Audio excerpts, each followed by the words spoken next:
There seems to be a lot of misunderstanding or confusion surrounding moderate Islam. Radical Islam is seen to be a fringe, and Islamists are whitewashed by those saying it's a fringe, and moderate Islam is the core of most Muslims, and there's no need to be concerned about Islam in another society. How do you feel about that? In reality, there is no such thing as moderate Islam.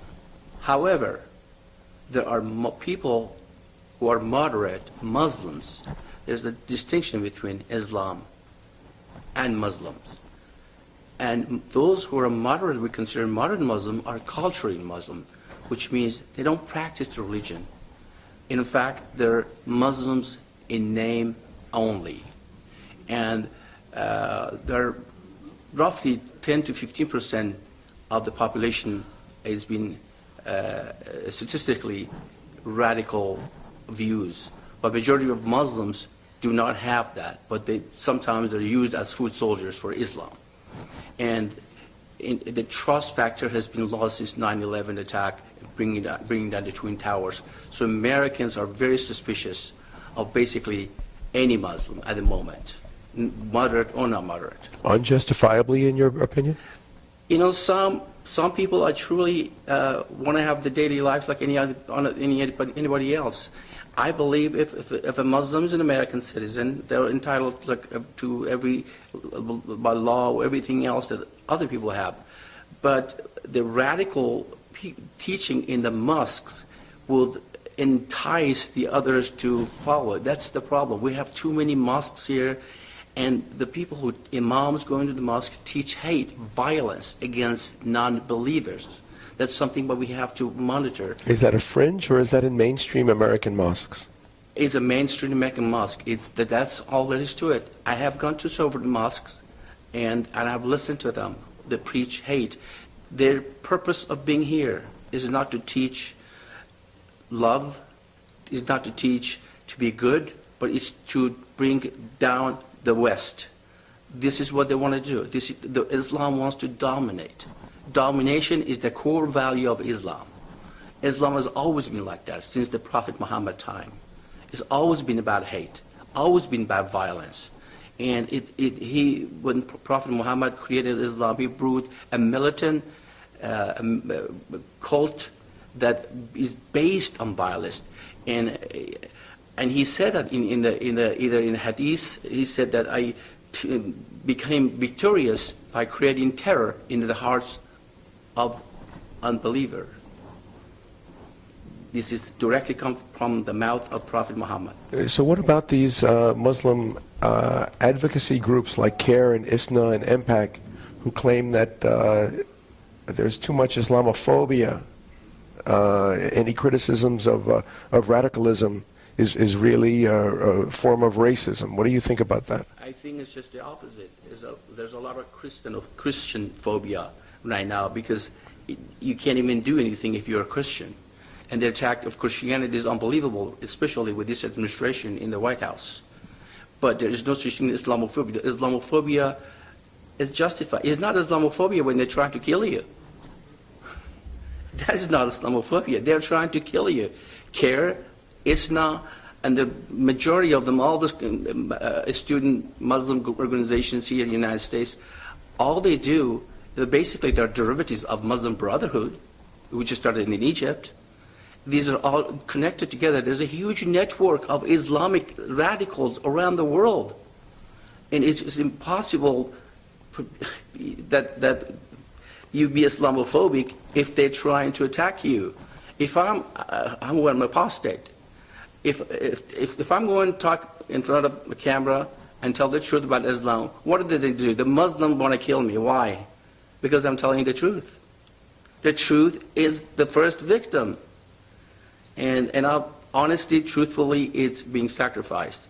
The altar of political correctness. Unfortunately, when it comes down to it, is our representatives in the United States or elsewhere, they are the ones who have to really bring this up.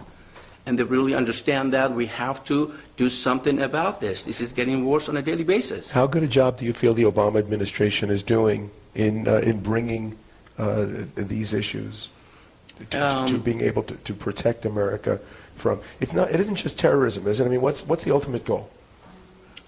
Of Islam, the ultimate goal is the domination around the world. And we've seen, since 9/11, we've seen the mosque doubled. There are so many mosques in this country, doubled. Literally, just recently, I think they released a statistic that mosques in the United States are doubled. And why?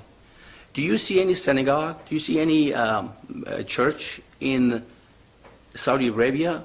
No. Saudi Arabia spends billions of dollars here building mosques left and right. On top of that, they're having these books of Islam. They're giving it to the students. They're capturing our youth. Our professors, our liberals, they're helping these guys. They're together, and they're trying to culturally invade America. They're invading us right now, which are called soft jihad. The hard jihad was 9/11 when 30,000 Americans, 3,000 were butchered. So the soft jihad right now is culturally. They're trying to change that culturally, and then when the time comes, they will use the hard jihad, as I say, and they've been using it. There's been almost 20,000 Islamic terrorism since 9/11. 20,000. Around the world. Around the world. Basically, we see it on a daily basis. What's your concern about America now under the Obama administration? Under the Obama administration, it has become even worse. I'm not going to directly blame him for anything, but I'm saying Obama has not done anything. He has sing the praise of Islam wherever he goes. Well, first thing he does, he goes to the Cairo in the Azhar University, praised Islam. He claims he knows Islam from the 3 continents. He says that his background was Islamic. His father in Kenyan background, and all he does is praises that. And what I understand, and I've read in many places, that we have taxpayers actually paid money to build mosques around the world. And this president agree with that. And we have people working in Homeland Security that are devout Muslims. To me, a devout Muslim is not going to appreciate the Constitution of the United States. A devout Muslim, first and foremost, is an ummist, an international citizen of Islam. That's what it brings. That means the allegiance is not the United States Constitution or American people. This is what we have to understand. That's why we cannot have a Muslim, a devout Muslim, working inside the United States government. It's extremely dangerous. Well, it's a very big, it's an important issue that you're bringing up here. When President Obama says that Iran is not a threat to America, as a born Iranian yourself, Iranian, and Iran claims, well, we're not anti-Semitic because we have Jews living in Iran. It's just Israel that we don't like. What do you think is the truth? First of all, you must realize Iran is an occupied nation now. It's been occupied by those who do not like Iran. Islamic Republic is the greatest threat not only to the Iranian people, but to the world. Islamic Republic wants to destroy Israel. Iranian people, who are 70 million people, love the Jews. Our history goes back to the event of the Cyrus the Great free the Jews, and our friendship has been going on forever. We have absolutely nothing against the Jews. In fact, we care for them. History has shown that. But Islamic Republic wants to change that view. But the people of Iran, we have to make the distinction between the Iranian people and the regime. The regime is a terrorist regime. Iranian are peace-loving people. And this is very important for the West to understand that.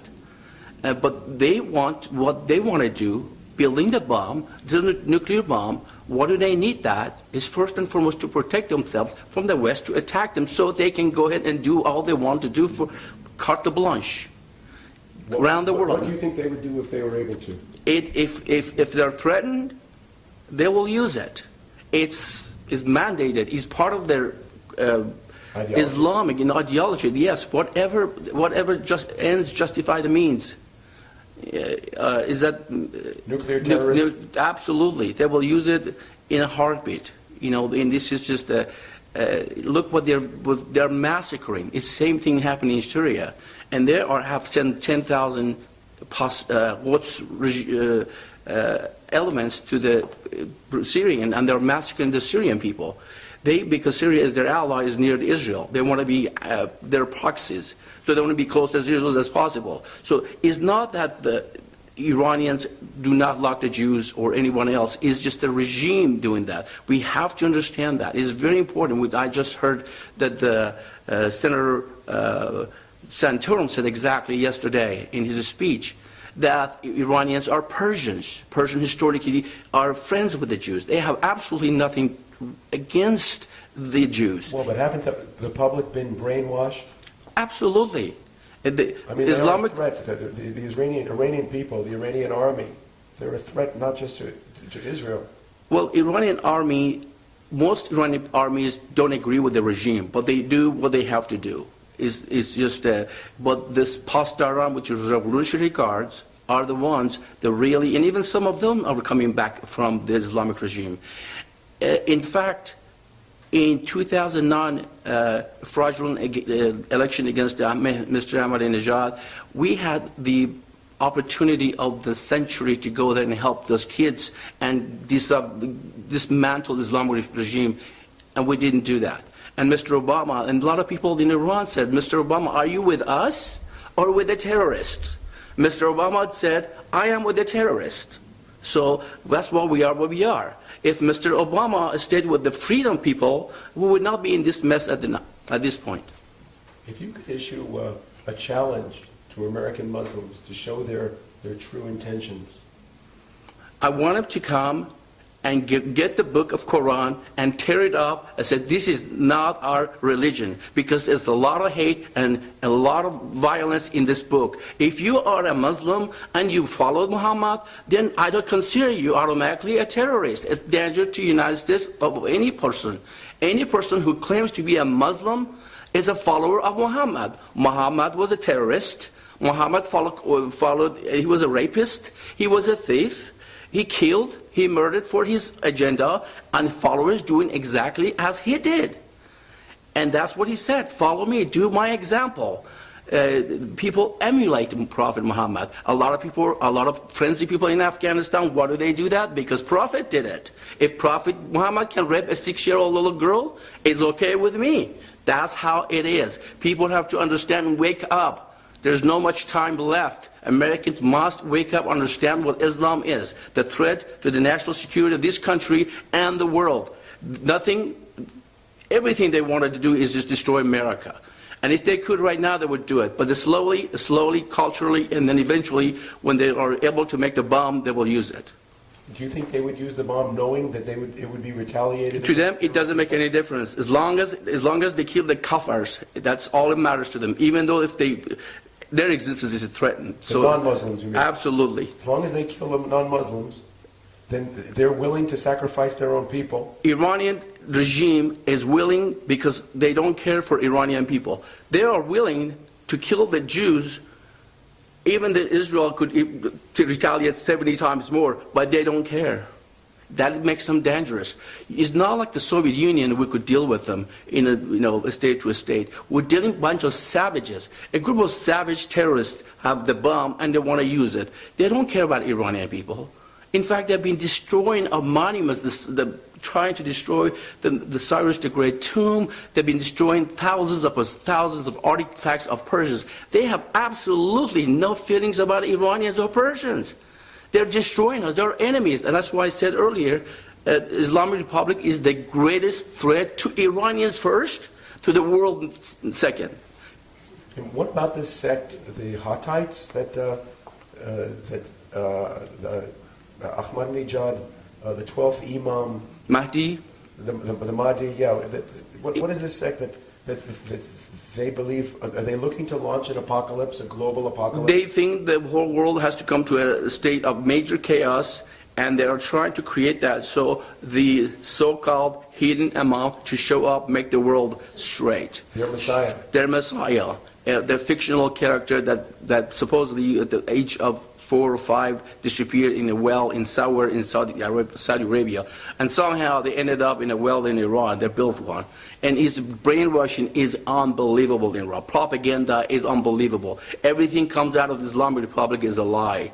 Nothing they can say the truth. They've been talking to the Europeans about the nuclear issue for the past 20 years. Nothing has happened. They keep lying and then keep going and until they have the bomb, and then you're going to say, okay, we're going to respect you, we're not going to do anything about it. So this is what they want. So when President Obama says we want to rely on sanctions to stop Iran's nuclear weaponizing, sanctions, crippling sanctions works very well. If you stop, really, I mean, you have to have monitor. We have to completely shut down their oil and gas. You shut down the oil and gas, they will vanish. But if Obama won't do that, Obama has not done that. He has been talking and talking, and was not, but not been walking.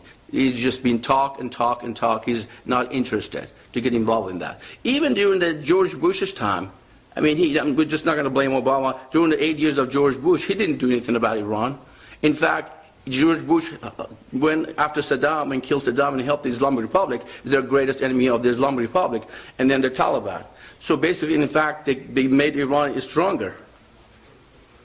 as an apostate now, as you consider yourself, or as you're told that you are, why are you coming out and speaking so strongly? Because it's so important for people to know. I have seen what Islam has done to my country. I have seen so many people have been raped, killed, destroyed in the name of Islam. I don't want that to happen in the United States, which is beginning to happening. It's very important. And also, just all I'm saying, look at the England, look at the France. 20 years from now, this is America. My fellow Americans, to watch what's happening in Europe. If you do not pay attention, this is what you're going to have here in 20 years. Islamization has started here, but if you don't do anything about it, we're going to have to fight street to street, corner to corner, so be ready.